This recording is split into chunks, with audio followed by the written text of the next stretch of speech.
Welcome to a new lesson of Adobe Lightroom.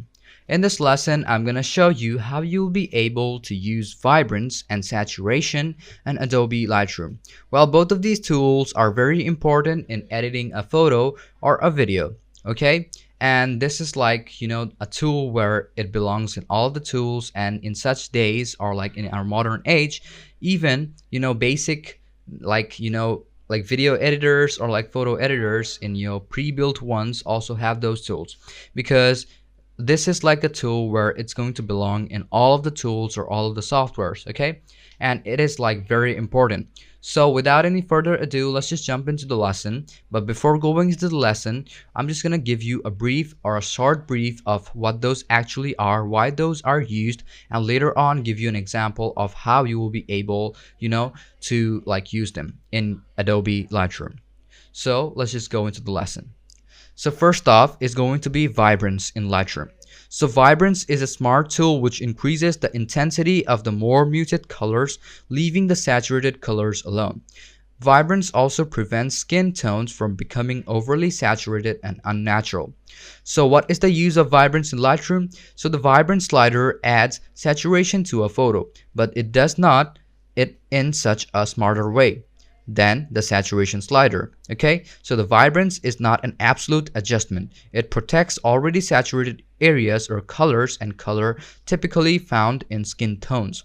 Drag it to the left to decrease saturation or to the right to increase it. Okay, so what it does is a bit more, a bit complex and smarter than the saturation, slider.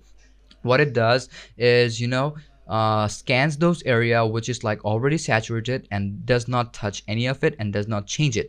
But what saturation actually does, or the saturation slider actually does, is changes the saturation in all of the area, even the ones which are perfectly balanced. So first off, let me just import two photos and give you the example of how those actually work. So I'm going to import photos and videos from here. What I'm going to do is click on the let's say I have my photo on a different one. So I'm going to do is, let's say I'm going to click on it. What I'm going to do is going to be a bit different. Let's say I want my photo. So I have my photo in USB drive D. So I'm going to click on it, and you can see that I have two photos over here which I previously used. So I'm going to click on them, and I'm going to do is press on like import, and those photos will be imported on my Adobe Lightroom. Well, this is going to like fetch initial previews. It will take some time, okay, and then we'll just directly apply it on my Adobe Lightroom, and you can see that both of them it is done. Now what I'm going to do is going to be not quick develop. Well, you can also use quick develop, but you can also go to develop module and like make difference on them. Okay, first off, what I'm going to do is going to be the Vibrance tool. Okay, so just as I told you what Vibrance is used for, what it allows photographers to increase the intensity of muted colors while leaving the saturated colors untouched. As a result, image appears much more natural and even. Okay, so first off, I'm gonna do is select on this photo, and when this photo is selected, I'm gonna use both of the ways of how I can change my Vibrance. Okay, so first I'm gonna do is going to be selecting from here. First off, let's go through quick develop and go to tone control, and at the bottom you will see Vibrance. Okay, so what I'm gonna do is going to be increase the Vibrance a bit first. If you want to like increase or decrease the Vibrance bits by bits, what you can do is like use these tools. Okay, but if you want to make drastic change, use these tools.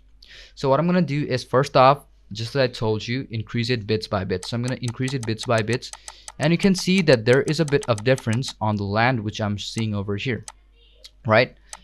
Like it's increasing the color and looks a lot more better, right? Looks a lot more colorful, natural. Well, not that natural, but you can see a difference, right? But if you decrease the Vibrance, you can see that it is losing a lot of color, yet it's keeping some colors in such a way where the color should not like be overly saturated or decrease saturated. Okay, but when you can see that when you increase the saturation or the Vibrance, not saturation but the Vibrance, you can see that it will keep the the places where it's like has a perfect saturation. Okay, so it's not going to touch any of those parts, keeping those parts untouched and keeping other parts which is like not saturated or undersaturated to make it more vibrant and more saturated. As you can see that it is making a lot of difference than the the vibrance which it had on the previous one or the default one, which is like this. But if you increase it a bit, you will see a lot more difference, and the photo will obviously look a lot more better. Well, a better way of using vibrance is going to the develop module. Click on this develop module and you can see in this section, just go down and you can see the vibrance option. From here you can use the slider to change on this.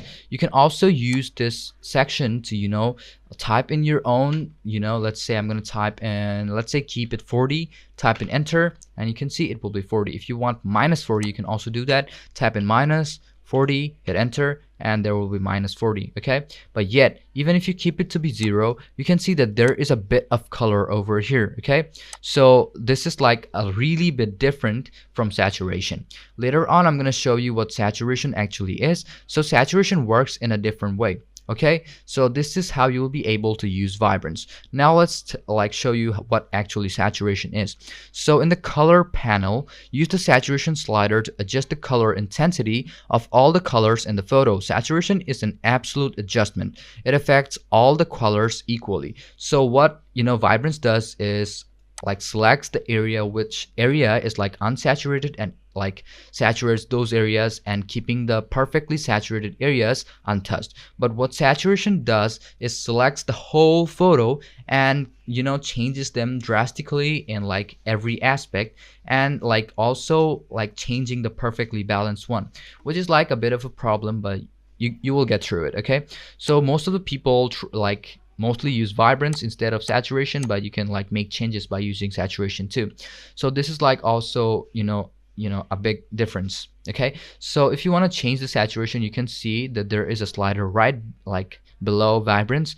You can increase it. Let's say I'm going to increase the vibrance or saturation, and you can see all part of it has been increased. Okay, and you can see when I change on vibrance, it will just increase more. But I'm not going to keep it to be something like this. What I'm going to do is slide on through each and every one of them, and you can see when I decrease the saturation to be 0 or -100, you can see that there is no color, which is unlike to vibrance. Even if I change this to be vibrance to be -100, you can see some color is still seen.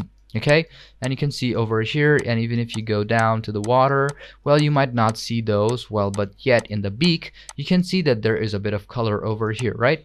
So this is the difference of how saturation and vibrance actually works. Well, you have to maintain it and keep it perfectly balanced on saturation and vibrance.